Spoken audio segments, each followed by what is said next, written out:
2024년 새해를 맞아 저는 앞으로 몇 주 동안 우리 성도 여러분들과 함께 구약에 나타난 하나님의 마음에 대해서 함께 살펴보고자 합니다. 올해 교회 주제 표가 우리 한번 보시면서요, 예수님을 본받아 겸손과 온유로입니다. 성도 여러분, 우리 함께 따라할까요? 예수님을 본받아 겸손과 온유로. 네, 우리 예수님을 본받아 겸손과 온유로인데, 이제 예수님을 본받기 위해서는 예수님의 마음을 본받아야 합니다. 예수님의 마음을 본받기 위해서는 독생자를 아낌없이 우리에게 주신 하나님의 마음을 알아야 합니다. 우리의 신앙생활에서 하나님의 마음을 아는 것은 너무도 중요합니다. 제가 언제 성도들과 함께 나눴던 이야기인데요, 한 흑인 학생이 명문대학에 진학했습니다. 이제 기숙사 생활을 하는데 집을 떠나 기숙사 생활을 하니까 친구들이 중요하잖아요. 그런데 이 친구들이 계속 유혹을 하는 거예요.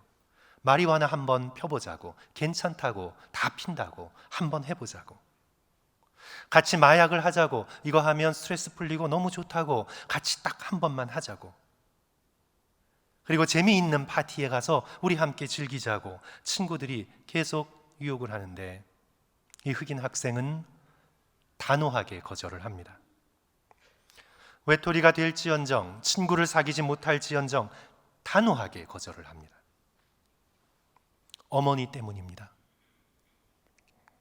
자신을 그 대학에 보내기 위해 평생 홀로 살면서 낮에는 삭바느질을 하고 밤에는 화장실을 건물마다 돌아다니면서 밤새도록 화장실 청소를 하고, 그리고 주일 밤에는 교회에 가서 아들을 위해서 눈물 흘리며 기도하는 어머니의 사랑과 헌신 때문에 나는 마리화나를 필 수 없다고, 나는 마약을 하면 안 된다고, 나는 어서 빨리 성실히 공부하여 어머니의 이 희생에 내가 보답해야 한다고. 그러니까 이 학생은 억지로, 강제로, 마지못해 유혹을 거절한 것이 아니라 즐겁게, 기쁘게, 기꺼이 유혹을 거절합니다. 자신을 향한 어머니의 마음을 알았기 때문입니다. 성도 여러분, 우리는 신앙생활을 하면서 하나님의 마음을 아는 것이 너무나 중요합니다. 저와 여러분 한 사람 한 사람을 향한 하나님의 마음, 그 마음을 잊지 않고 알며 간직하고 살아가는 것이 우리의 신앙생활에 너무나 중요합니다. 저는 오늘 함께 읽은 본문 말씀뿐만 아니라 창세기 1장, 2장, 3장을 통해서 하나님께서 천지를 창조하시며 인간을 창조하실 때 우리를 향해 가지고 계셨던 하나님의 마음에 대해서 오늘 성도 여러분들과 함께 말씀을 나누기를 원하는데요, 하나님은 천지를 창조하시면서 인간에게 엄청난 투자를 하셨습니다. 이제 우리 현대인들은 과학의 발전으로 인해서 우주의 거대함을 알잖아요. 숫자적으로 우주가 얼마나 거대한지를 이제 점점 알게 되면서 이 거대하고 광대한 우주에 비해 인간은 먼지만도 못하다, 우리 인간은 너무 하찮다, 그렇게 느끼지만 성도 여러분, 사실은 절대 그렇지 않습니다. 정반대입니다.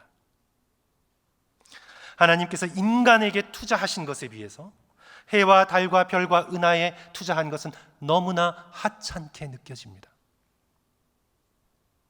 첫째 날, 둘째 날, 셋째 날, 넷째 날, 다섯째 날까지 천지의 모든 것을 창조하시고 이제 창조로는 마지막 날, 여섯째 날, 그 클라이막스로 인간을 만드십니다.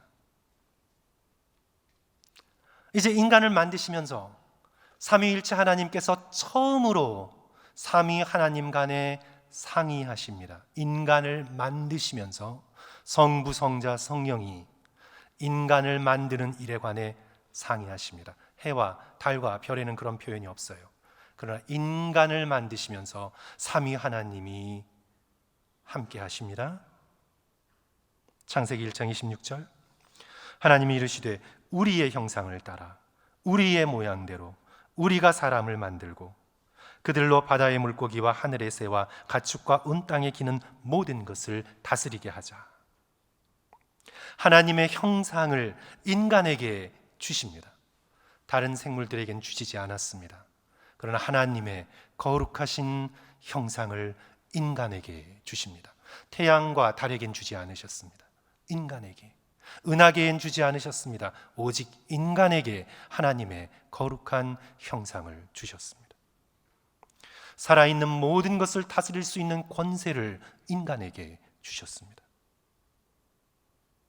복을 주셨습니다. 물론 동물에게도 복을 주셨습니다. 그러나 인간에게는 더 큰 복을 주셨습니다. 그들이 먹을 것을 주셨습니다. 인간을 창조하시고 창조를 마감하신 날 1장 31절 이렇게 말씀합니다. 하나님이 지으신 그 모든 것을 보시기에 심히 tov meod, 심히 very good, 심히 좋았더라. 심히 좋았습니다. 최상급을 사용한 감탄사입니다. 하나님의 거룩하신 입술에서 최상의 감탄이 나왔습니다. 인간을 마지막 창조하시고 창조를 마감하시면서 심히 좋으셨습니다. 우리가 창세기 2장으로 넘어가면 이제 사람의 창조를 더 자세하게 줌인해서 우리에게 보여주십니다. 하나님께서 직접 손으로 사람을 만드십니다. 다른 동물들과는 다르게 직접 코에 대고 하나님의 거룩한 숨결, 하나님의 호흡, 성령, 루아흐, 성령을 그 코에 불어 넣으십니다.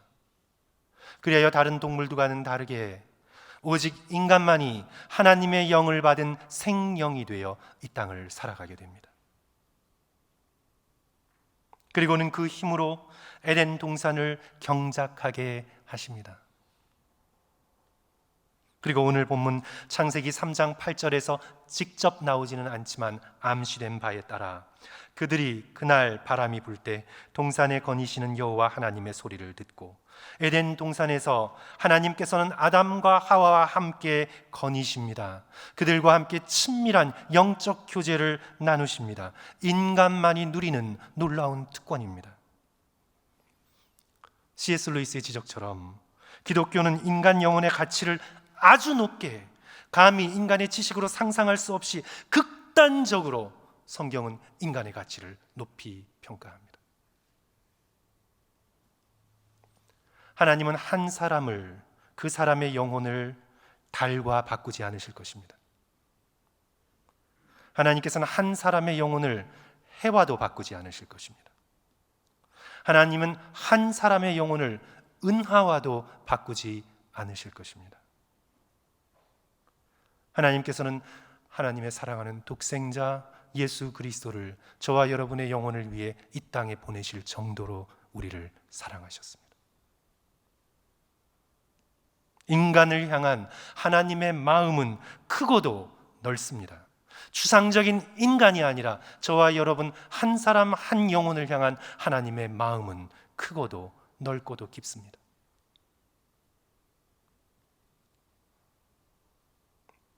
이를 깨달아 안 다윗이 감탄하지요. 시편 8편 4절 사람이 무엇이기에 주께서 그를 생각하시며 인자가 무엇이기에 주께서 그를 돌보시나이까. 이제 이렇게 인간을 고귀한 존재로 창조하시면서 하나님께서는 인간의 미래에 대하여 어떤 마음을 가지고 계셨을까요? 오늘 저와 여러분과 같이 이 세상의 역사와 같이 이런 망가지고 추하고 죄악에 물든 미래는 아니셨을 것입니다. 그렇다면 하나님은 어떻게 우리 인간의 미래를 마음에 품고 계셨을까요? 우리 신약성경 에베소서 2장 4절, 5절, 6절, 7절로 돌아가야 합니다. 슬라이드 참조하십시오. 제가 읽어 올립니다. 긍휼이 풍성하신 하나님이 우리를 사랑하신 그 큰 사랑을 인하여 허물로 죽은 우리를 그리스도와 함께 살리셨고 또 함께 일으키사 그리스도 예수 안에서 함께 하늘에 앉히시니 이는 그리스도 예수 안에서 우리에게 자비하심으로 그 은혜의 지극히 풍성함을 오는 여러 세대에 나타내려 하심이라. 우리를, 저와 여러분 한 사람 한 사람의 영혼을 예수 그리스도와 함께 하늘의 보좌에 앉히실 미래를 마음에 품고 계셨습니다. 그리스도 예수 안에서 함께 하늘에 앉히시니 예수 그리스도의 옆자리, 신부의 자리, 왕비의 자리입니다. 예수 그리스도를 주로 받아들인 그리스도의 교회 한 사람 한 사람이 예수 그리스도의 신부가 되어 왕비처럼 그 옆자리에 앉아 온 천군 천사들이 저가 누구길래 이런 영광을 누리는가? 여러 세대에 걸쳐 온 우주가 감탄할 존재로 저와 여러분 한 사람 한 사람을 그렇게 만들어 가실 놀라운 계획을 마음에 품고 계셨습니다. 우리 한 사람을 한 사람을 향한 하나님의 계획과 하나님의 마음은 크고도 넓습니다. 우리가 잘 아는 18세기 청교도 신학자 조나단 에드워스는 창조의 목적에 대해 이렇게 쓰고 있습니다. 창조는 이렇게 완성될 것이다. 영원한 하나님의 아들이 드디어 신부를 맞이하게 될 것이다. 교회죠. 그의 무한한 자비, 무한한 겸손, 무한한 사랑과 무한한 은혜를 신부에게 쏟아 부으심으로 신부는 온 우주를 향해 하나님의 영광을 드러낼 것이다. 별로 감탄하지 않으신데 성도 여러분, 어마어마한 일입니다. 이것이 저와 여러분의 미래입니다. 영원한 미래입니다. 사랑을 받아본 사람은 압니다, 성도 여러분. 그것이 부모의 완벽한 사랑, 완벽한 부모님이 어디 있어서 우리가 완벽한 부모의 사랑을 받겠어요? 다 죄에 물들어 있는 저희들이고 부모님들이죠. 완벽한 사랑은 아니더라도 그래도 어렸을 때부터 부모로부터 주변 사람으로부터 어느 정도의 사랑을 계속적으로 받아본 사람은 알아요. 사랑은 그 사랑을 받으면 받을수록 그 대상을 당당하게 만듭니다.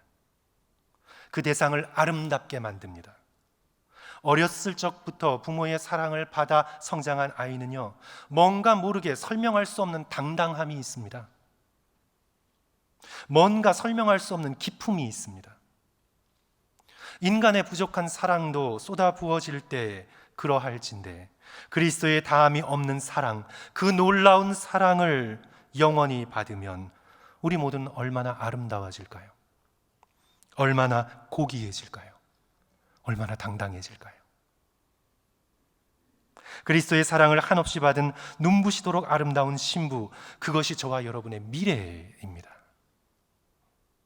우리를 그렇게 영광스러운 하나님의 형상을 지닌 존재로 만들고자 하시는 것이 우리를 향한 하나님의 마음인 것입니다. 그러나 하나님의 이 마음을 아담과 하와는 거절합니다.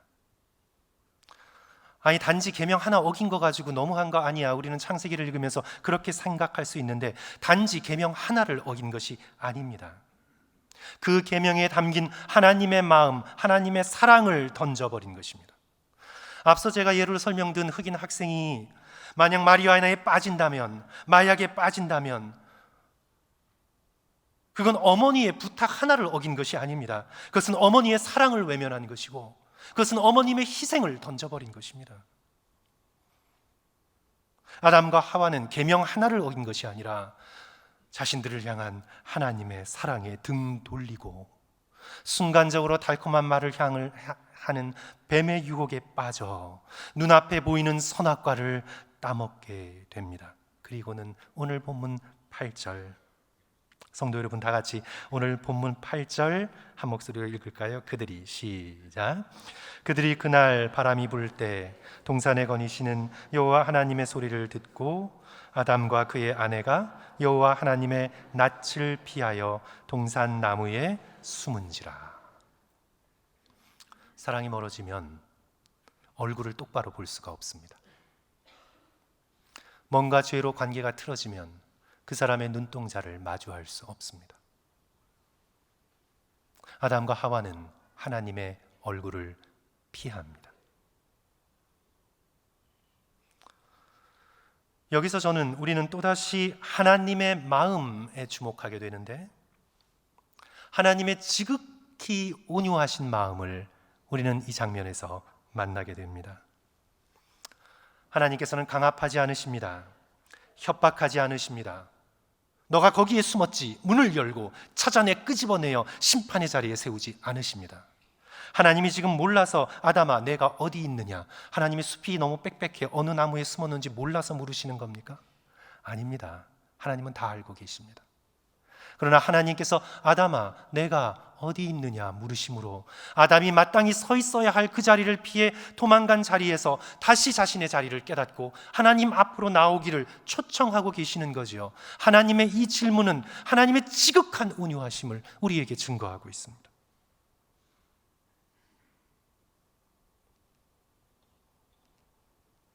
아담이 대답합니다. 10절 이르되 내가 동산에서 하나님의 소리를 듣고 내가 벗었으므로 두려워하여 숨었나이다. 아담과 하와가 숨었습니다. 하나님은 온유하셔서 저와 여러분에게 자유를 주셨습니다. 모든 인간에게 자유를 주셨습니다. 숨고 싶으면 숨을 수 있는 자유도 주셨습니다. 하나님이 싫어서 숨고 싶으면 우리는 얼마든지 숨을 수 있습니다. 하나님께서는 우리를 강제로 납치하여 하나님과 동행하게 하지 않습니다. 하나님은 사랑 자체이시기에 사랑은 강요하지 않습니다. 강요하는 순간 그것은 스토킹이 돼요. 사랑은 강요하지 않습니다. 사랑은 우리에게 응답할 자유를 줍니다. 성도 여러분, 범죄 드라마 같은 거나 다큐멘터리나 사건들을 보면요, 나의 의도와 관계없이 그냥 들어오는 사람들 정말 무섭지요. 스토킹입니다. 스토킹은 범죄예요. 그 사람에게 룸을 허락하지 않고 선택의 초이스를 허락하지 않는 거예요. 자기의 감정만 믿고. 하나님은 우리를 그렇게 대하지 않으십니다. 하나님은 사랑이시기에 우리에게도 사랑할 수 있는 자유를 주십니다. 사랑에는 반드시 자유가 필요합니다. 선악과를 먹지 말라는 하나님의 명령에 순종하거나 불순종할 수 있는 자유, 하나님과 동행하거나 아니면 피해 허랑방탕하게 먼 나라로 떠날 수 있는 자유. 누가복음 탕자의 비유에서 우리가 놀라게 되는 하나님 아버지의 이미지를 그려보십시오. 자기 몫의 유산을 살아있는 아버지에게 요구합니다. 아버지가 죽었으면 좋겠다는 간접적 표현이에요. 자신의 유산을 달라고 요구하는 둘째 아들을 향해 아버지가 어떻게 합니까? 유산을 주십니다. 떠나가게 하십니다. 떠나가지 못하게 광에 가두거나 가지 않으십니다. 강제하지 않습니다. 협박하지 않습니다. 지극히 온유하셔서 자유를 허락하십니다.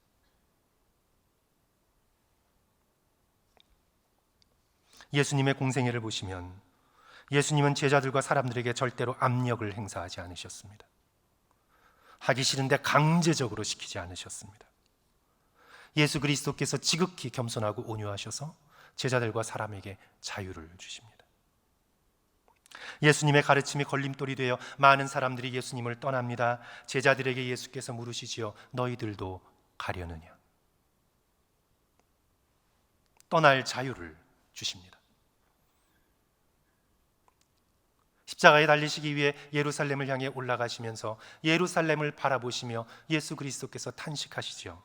누가복음 13장 34절 예루살렘아 예루살렘아 선지자들을 죽이고 내게 파송된 자들을 돌로 치는 자여, 암탉이 제 새끼를 날개 아래 모음같이 내가 너희 자신의 자녀를 모으려 한 일이 몇 번이더냐. 그러나 너희가 원하지 아니하였도다.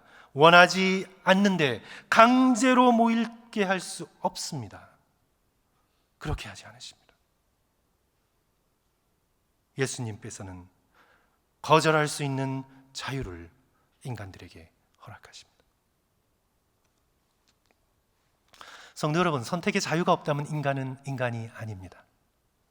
인간의 인간됨의 핵심이 선택의 자유입니다. 만약 선택의 자유가 없다면 성도 여러분, 로봇이죠. 요즘 AI 인공지능이 성도 여러분 얼마나 놀랍습니까?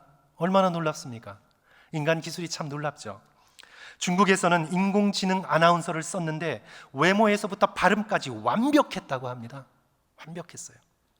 또 요즘 인공지능이 아주 힘을 발휘하고 있는 데가 바로 법정이에요. 콜트, 법정이에요. 인공지능의 역할이 상당히 커가고 있는데 이제 법정에서 성도 여러분 중요한 게 뭐예요? 방대한 판결 자료를 다 알고 있어서 아주 적당하게 판결 자료를 분석해서 꺼내 사용할 때 법정에서 이길 수가 있잖아요.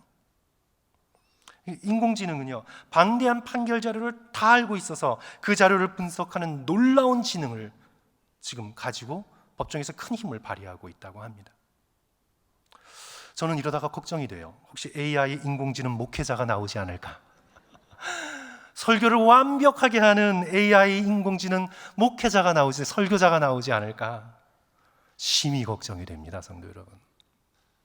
그래서 제가 걱정돼서 AI에게 물어봤어요. 제가 물어봤어요.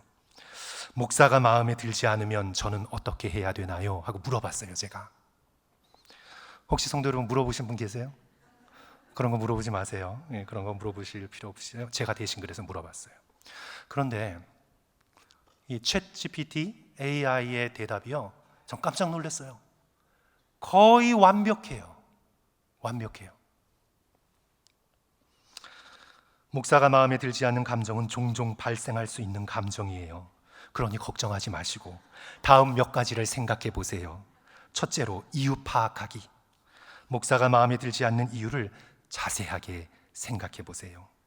둘째로, 기도하기. 와우, 기도하기.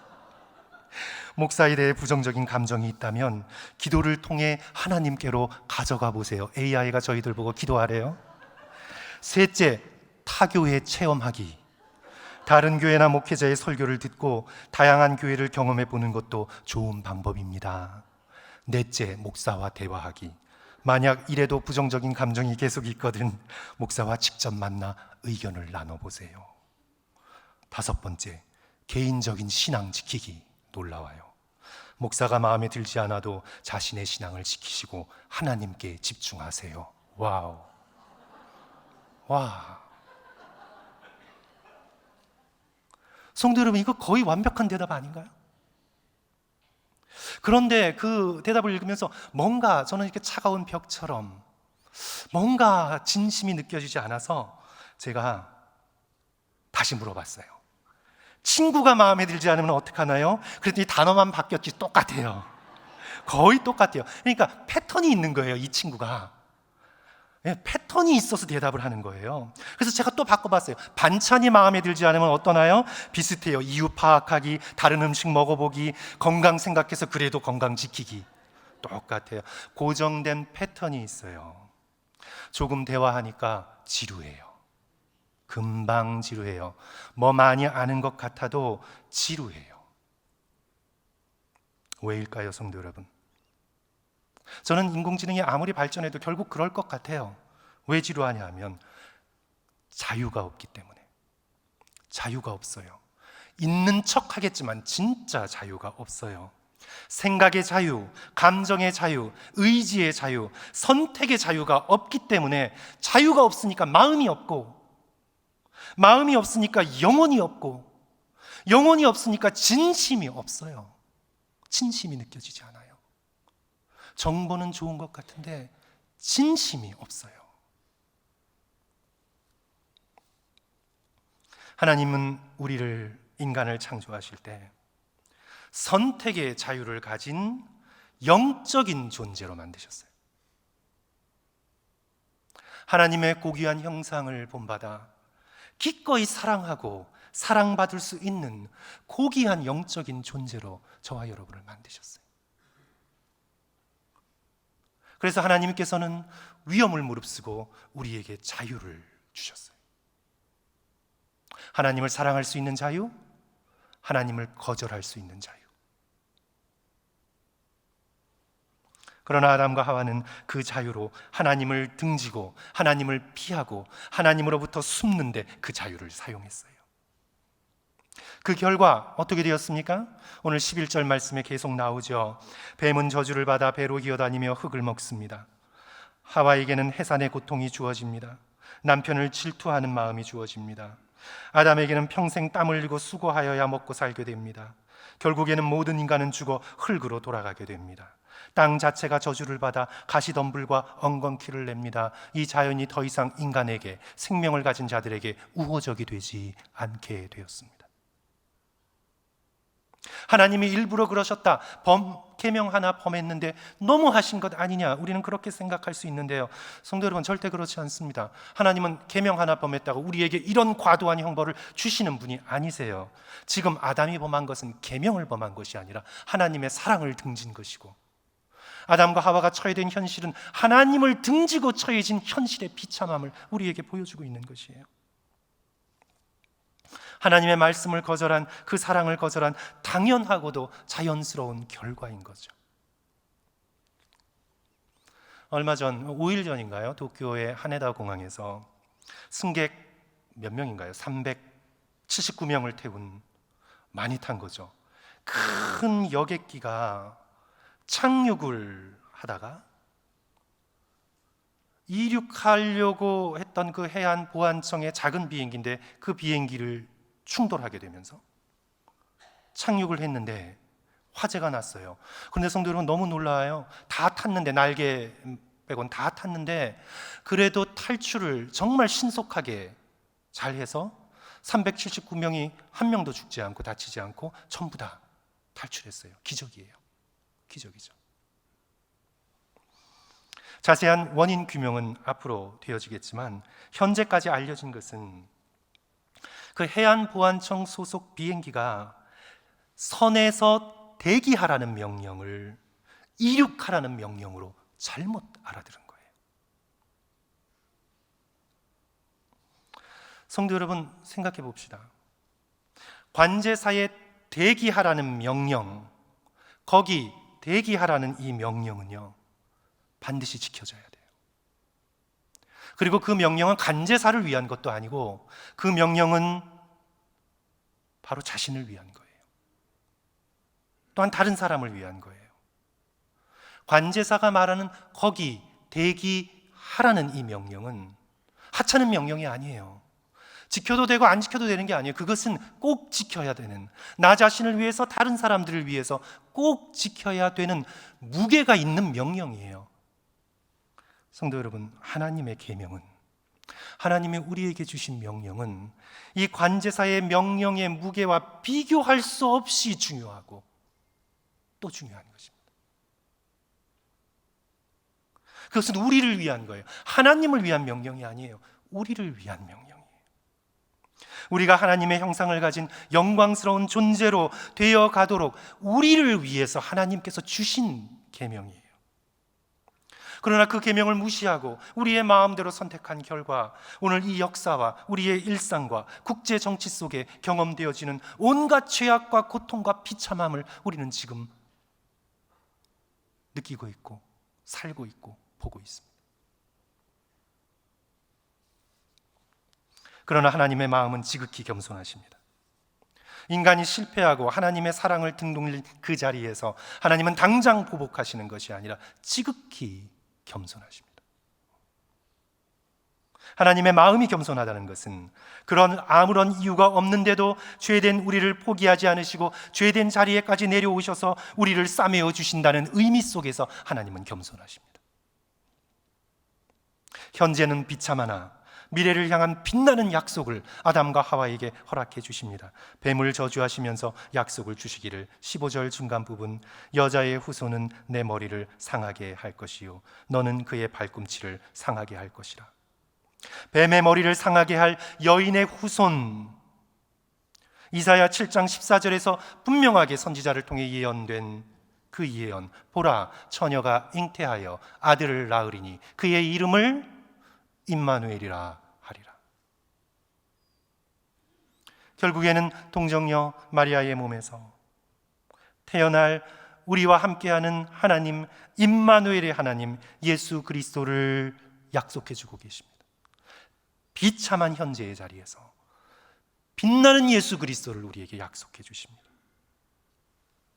그리고는 오늘 본문의 마지막 절에서 우리는 하나님의 사랑과 하나님의 다함이 없는 희생의 마음을 느끼게 되는데, 창세기 3장 21절 마지막 절이죠. 성도 여러분, 우리 다 같이 한 목소리로 읽을까요? 여호와 하나님이 시작.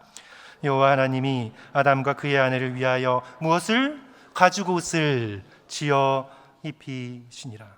무화과 나뭇잎으로 대강대강 일회용으로 반창고 같이 자신의 수치를 가리고 있는 아담과 하와를 향해 우리 하나님께서는 지극히 온유하시고 겸손하셔서 그것을 대신하여 친히 가죽으로 된 옷을 지어 그들의 수치를 가려 주십니다. 살생이 없었던 에덴 동산에 하나님께서 가죽 옷을 지으시려면 그 누군가는 피를 흘려야만 했습니다. 아담과 하와의 수치를 가리기 위해 누군가가 대신 피를 흘렸습니다. 이것은 이스라엘의 역사 속에서 이스라엘의 죄를 덮어주시고 용서하시고 가려주기 위해서 계속해서 피 제사를 드리는 것으로 이어지게 되다가 결국에는 정한 시간이 되어 예수 그리스도께서 우리의 죄를 덮어주시기 위해 피를 흘리시고 십자가에서 그 거룩한 몸이 발가벗겨져 머리끝부터 발끝까지 발가벗겨져 우리의 수치를 덮어주시는 예수 그리스도의 몸이 우리의 가죽 옷이 되었습니다.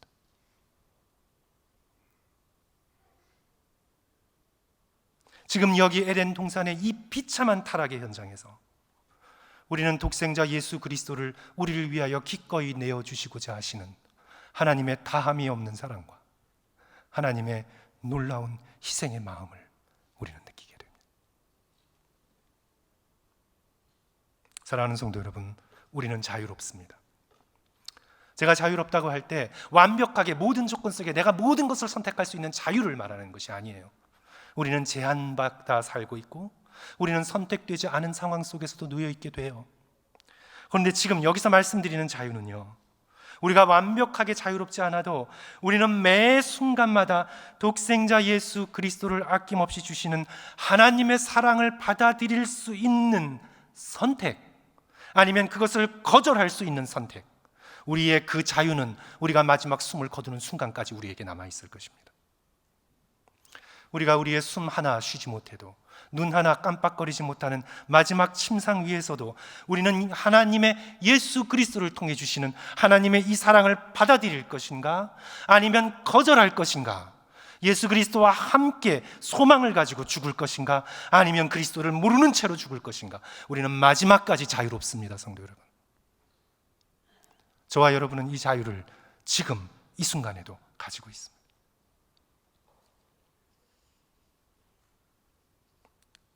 그러므로 우리는 이 자유를 가지고 십자가를 통해 드러난 하나님의 마음을 잊지 않고 그 마음으로 돌이키시는 저와 성도들 되시기를 주님의 이름으로 간절히 축원합니다. 앞서 서두에서 말씀드린 이 흑인 학생이 어머니의 이 마음을 잊지 않았던 것처럼 이 죄악이 가득한 세상을, 이 유혹이 가득한 세상을 걸어가며 우리를 향한 하나님의 이 깊고도 깊은 사랑의 마음을 기억하는 저와 여러분이 되었으면 좋겠습니다.